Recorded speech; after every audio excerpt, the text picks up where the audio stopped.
Hello বন্ধুরা, জ্ঞানজ্যোতি coaching সেন্টারের পক্ষ থেকে তোমাদের সকলকে জানাই আরো একবার স্বাগত। আজকের ক্লাসে আমি তোমাদের সঙ্গে আলোচনা করব এপিগ্রাফি অ্যান্ড নিউমিসমেটিক সম্পর্কে। অর্থাৎ এপিগ্রাফি এবং যে নিউমিসমেটিক ওটা বলতে কি বোঝায়, বা এপিগ্রাফি জিনিসটা কি এবং নিউমিসমেটিক জিনিসটা কি।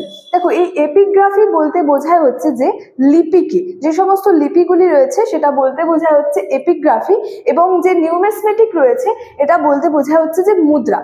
তো এই এপিগ্রাফি এবং নিউমিসমেটিক সম্পর্কে ক্লাসটি শুরু করার আগে তোমাদেরকে একটু বলে দিতে চাই যে তোমরা যারা ভাবছো আমাদের সঙ্গে এই সেমিস্টারে যুক্ত হবে, তারা উপরে দুটি নাম্বার দেখতে পাচ্ছ, 6295916282 এবং 7076398606।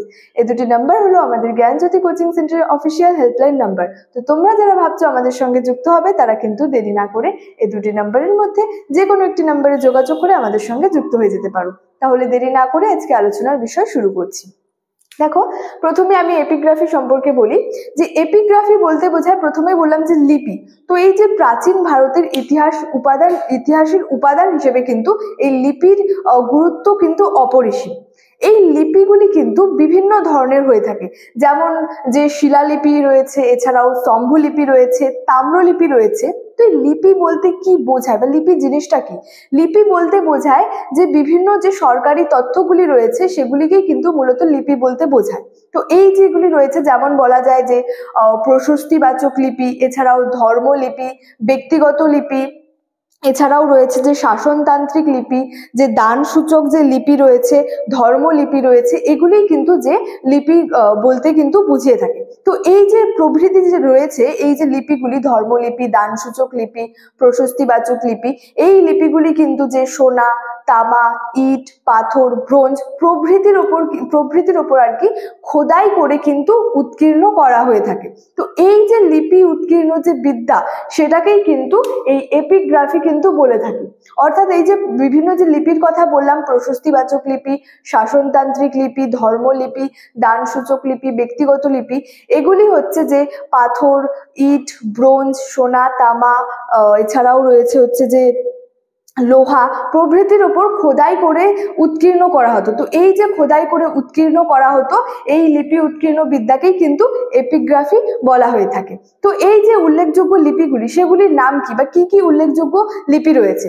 প্রথমেই বলা যায় যে শক রাজার রুদ্রদামনের জুনাগড় লিপি, এছাড়াও সমুদ্রগুপ্তের এলাহাবাদ প্রশস্তি, গৌতমীপুত্র সাতকর্ণীর যে নাসিক প্রশস্তি, এছাড়াও রয়েছে যে কলিঙ্গরাজ খারবেলের হাতিগুম্ফা লিপি, এছাড়াও শেষে বলা যায় যে দ্বিতীয় পুলকেশীর যে রয়েছে আর কি আইহোল প্রশস্তি। তো এই লিপিগুলি কিন্তু খুবই উল্লেখযোগ্য।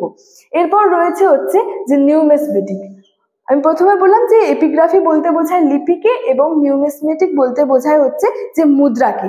তো যেমন প্রাচীন ভারতের ইতিহাসে যে লিপির গুরুত্ব যেমন অপরিসীম, ঠিক একই ক্ষেত্রে কিন্তু এই প্রাচীন ভারতের ইতিহাস রচনার ক্ষেত্রে কিন্তু মুদ্রারও একটা গুরুত্বপূর্ণ কিন্তু ভূমিকা রয়েছে। তো এই মুদ্রা হলো এক ধরনের ঐতিহাসিক দলিল, এবং মুদ্রার পঠন পাঠন সংক্রান্ত যে বিদ্যা, সেই বিদ্যাকেই কিন্তু বলা হয় নিউমিসমেটিক। অর্থাৎ বললাম যে লিপি উৎকীর্ণ বিদ্যাকে বলা হয় যে এপিগ্রাফি, এবং যে মুদ্রার পঠন পাঠন সংক্রান্ত যে বিদ্যা, সেটাকে বলা হয় কিন্তু নিউমিসমেটিক। তো এখান থেকে বলা যায় যে খনন কার্যের ফলে, অর্থাৎ খনন করে বা ধ্বংসস্তূপের মধ্যে থেকে যে সমস্ত যে মুদ্রা পাওয়া গেছে বা মুদ্রা আবিষ্কৃত হয়েছে, সেগুলি থেকে আর কি প্রাচীন ভারতের ইতিহাসের কিন্তু নানা তথ্য সম্পর্কে কিন্তু আমরা জানতে পারি। এবং এছাড়াও বলা যায় যে ভারতে গ্রিক আক্রমণের পর থেকে কিন্তু রাজার নাম খোদাই করা কিন্তু মুদ্রার প্রচলন কিন্তু শুরু হয়, বা প্রচলন হয় কিন্তু বলা যায়। তো এছাড়াও বলা যায় যে এই প্রাচীন ভারতের যে ইতিহাসের উপাদান হিসেবে কিন্তু মুদ্রার বিভিন্ন গুরুত্ব রয়েছে। যেমন বলা যায় যে সাহিত্য এবং লিপি থেকে প্রাপ্ত যে তথ্যগুলি রয়েছে, সেগুলি কিন্তু মুদ্রা দিয়ে যাচাই করা হয়। অর্থাৎ বিভিন্ন সাহিত্য বা বিভিন্ন যে লিপিগুলি থেকে যে সমস্ত তথ্য যে পাওয়া যায়, সেগুলা কিন্তু মুদ্রা দিয়ে যাচাই করা হয়। এছাড়াও বলা যায় যে মুদ্রা থেকে হচ্ছে যে ধাতু শিল্প এবং শিল্পকলা সম্পর্কেও কিন্তু বিস্তারিতভাবে জানা যায়। এছাড়াও বলা যায় যে মুদ্রা থেকে রাজার নাম, সন, তারিখ এগুলা কিন্তু নির্ভুলভাবে জানা যায়। অর্থাৎ প্রাচীন ভারতের ইতিহাস রচনার ক্ষেত্রে মুদ্রাগুলি কিন্তু খুবই গুরুত্বপূর্ণ ভূমিকা পালন করে থাকে। এছাড়াও বলা যায় যে প্রাচীন ভারতের এমন বেশ কিছু হচ্ছে যে লিপি আছে যেগুলা কিন্তু উৎকীর্ণ লিপির মধ্যে যে উৎকীর্ণ যে অক্ষর সেগুলি কিন্তু পাঠোদ্ধার করা সম্ভব হয়নি। অর্থাৎ বেশ কিছু লিপি এরকমও রয়েছে যেগুলোর উপর যে সমস্ত অক্ষর খোদাই করা রয়েছে সেগুলি কিন্তু পাঠোদ্ধার করা সম্ভব হয়নি। তো এই যে লিপির যে খোদাই করা লিপির যে অক্ষরগুলি পাঠোদ্ধার করা সম্ভব হয়নি, এই জন্য কিন্তু মুদ্রার যে পঠন পাঠন সংক্রান্ত বিদ্যা অর্থাৎ এই নিউমিসমেটিক কিন্তু যে অত্যন্ত প্রয়োজন। অর্থাৎ যে সমস্ত যে লিপিগুলির যে খোদাই করা অক্ষর পাঠোদ্ধার করা সম্ভব হয়নি সেগুলির ক্ষেত্রে কিন্তু এই মুদ্রার পঠন পাঠন সংক্রান্ত যে বিদ্যা সেটা কিন্তু অত্যন্তই প্রয়োজন।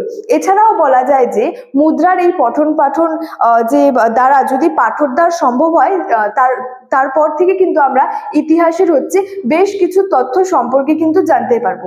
তো পরিশেষে এটাই বলা যায় যে প্রাচীন ভারতের ইতিহাসের উপাদান হিসেবে যেমন এপিগ্রাফি অর্থাৎ লিপি গুরুত্বপূর্ণ ভূমিকা পালন করে বা গুরুত্বপূর্ণ ভূমিকা রয়েছে, ঠিক তেমনই কিন্তু এই নিউমিসমেটিক্স বা যে মুদ্রা রয়েছে সেটাও কিন্তু প্রাচীন ভারতের ইতিহাস রচনার ক্ষেত্রে খুবই গুরুত্বপূর্ণ।